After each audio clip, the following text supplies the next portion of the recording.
Shut up and sit down.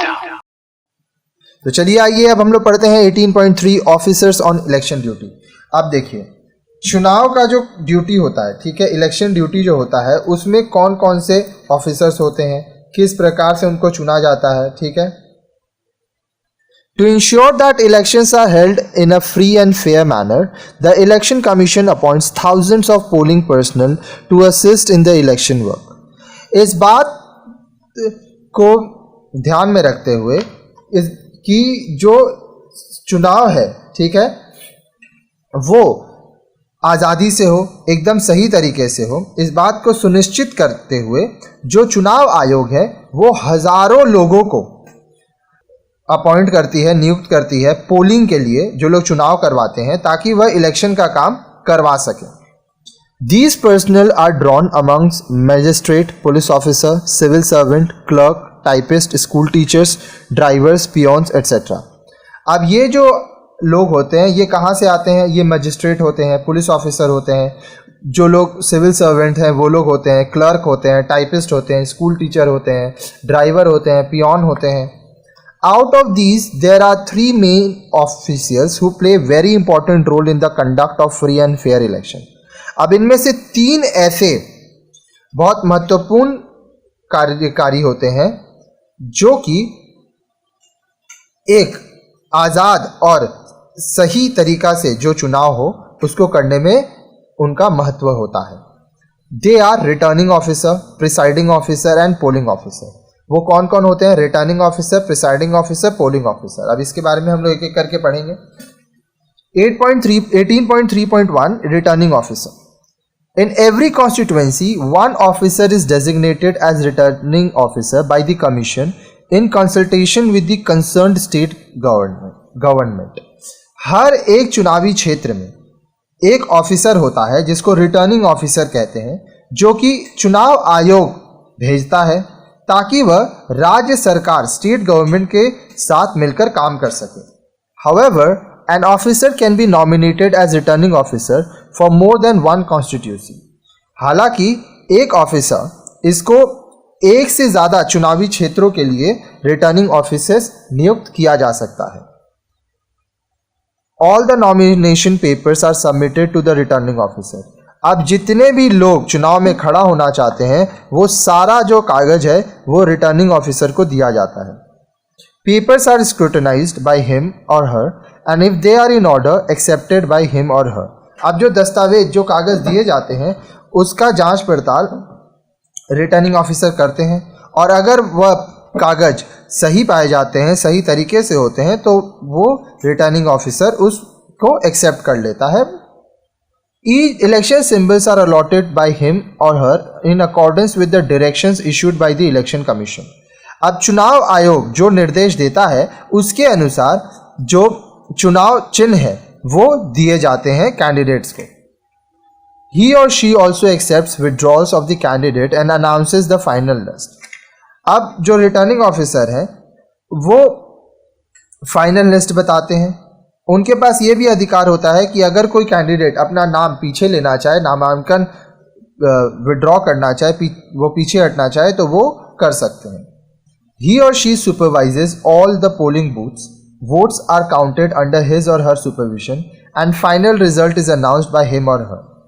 वो व्यक्ति जितना भी पोलिंग बूथ है, ठीक है, उसको सुपरवाइज करता है, उसकी देख रेख करता है।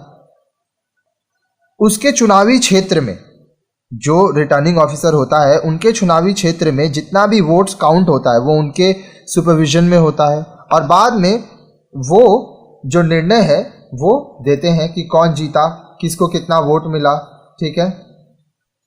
सुपरविजन मतलब देख रेख। In fact, the returning officer is the overall in charge of the efficient and fair conduct of election in the concerned constituency. अब देखिए जो रिटर्निंग ऑफिसर है वो पूरी तरह से वो क्या करता है, जो चुनाव क्षेत्र है जहां का वो रिटर्निंग ऑफिसर है उसमें जो चुनाव हो रहा है वो सही तरीका से हो सके, बिना किसी धांधली के हो सके, इस चीज की देखरेख रिटर्निंग ऑफिसर करते हैं। 18.3.2 प्रिसाइडिंग ऑफिसर। अब प्रिसाइडिंग ऑफिसर क्या होते हैं? Every constituency has a large number of polling booths. हर एक चुनाव क्षेत्र में बहुत सारे पोलिंग बूथ्स होते हैं, बहुत सारी जगह होते हैं यहाँ पे लोग जा जाके अपना अपना वोट देते हैं. Each polling booth on an average caters to about 1000 votes. हर एक पोलिंग बूथ में एवरेज में औसतन 1000 वोट से ज़्यादा पड़ते हैं. Every such booth is under the charge of an officer who is called the presiding officer. हर वो बूथ में एक ऑफिसर होते हैं जो वहाँ का देख रेख करते हैं, उनको प्रिसाइडिंग ऑफिसर कहते हैं. He or she supervises the entire process polling in the polling booth and ensures that every voter gets an opportunity to cast vote freely. अब उस व्यक्ति का ये काम होता है कि वह इस बात को देखे कि पोलिंग जो चुनाव हो रहा है वो पूरा सही तरीके से हो सके. वह सुनिश्चित करते हैं कि हर एक मतदाता को यह अवसर मिले कि वह अपना जो मत है, जो मतदान है, वह आज़ादी से कर सके. After the polling is over, he or she seals all the ballot boxes and delivers them to the returning officer. जब पोलिंग वोटिंग ख़त्म हो जाता है तो जितना भी बैलेट बॉक्स है वो उसको सील कर देते हैं और उसको रिटर्निंग ऑफिसर को दे देते हैं.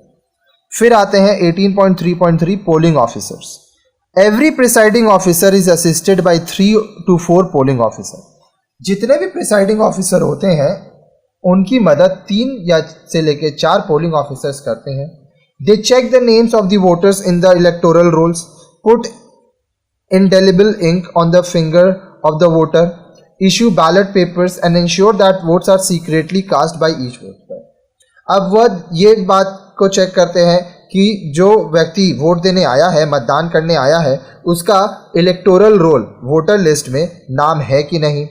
साथ ही साथ जो लोगों का नाम रहता है उनके उंगली में एक इंक लगाया जाता है जिसको आसानी से आप छुटा नहीं सकते. ठीक है, क्योंकि मान लीजिए अगर इंक हटा दिया जाए तो वो व्यक्ति फिर से वोट दे देगा. ठीक है, फिर वो बैलेट पेपर देते हैं जिसमें सभी कैंडिडेट का नाम रहता है और वह इस बात का ध्यान रखते हैं, इस बात को सुनिश्चित करते हैं कि हर एक वोट गुप्त तरीके से मतदाता अपना मत दे. इंडेलिबल इंक, अब ये क्या होता है? This ink can not be removed easily. ये जो इंक होता है, ये जो स्याही होती है, उसको आप आसानी से नहीं निकाल सकते. It is put on the first finger of the right hand of the voter so that a person does not come again to cast vote for the second time. अब देखिए, आपके दाहिने हाथ के 5 उंगली होता है, ये आपका जो फिंगर है, फर्स्ट फिंगर, इसमें यहाँ पे लगाया जाता है. ठीक है, इस तरह से लगाया जाता है. अब ये तो वो वाला इंक होता तो नाखून में भी चला जाता.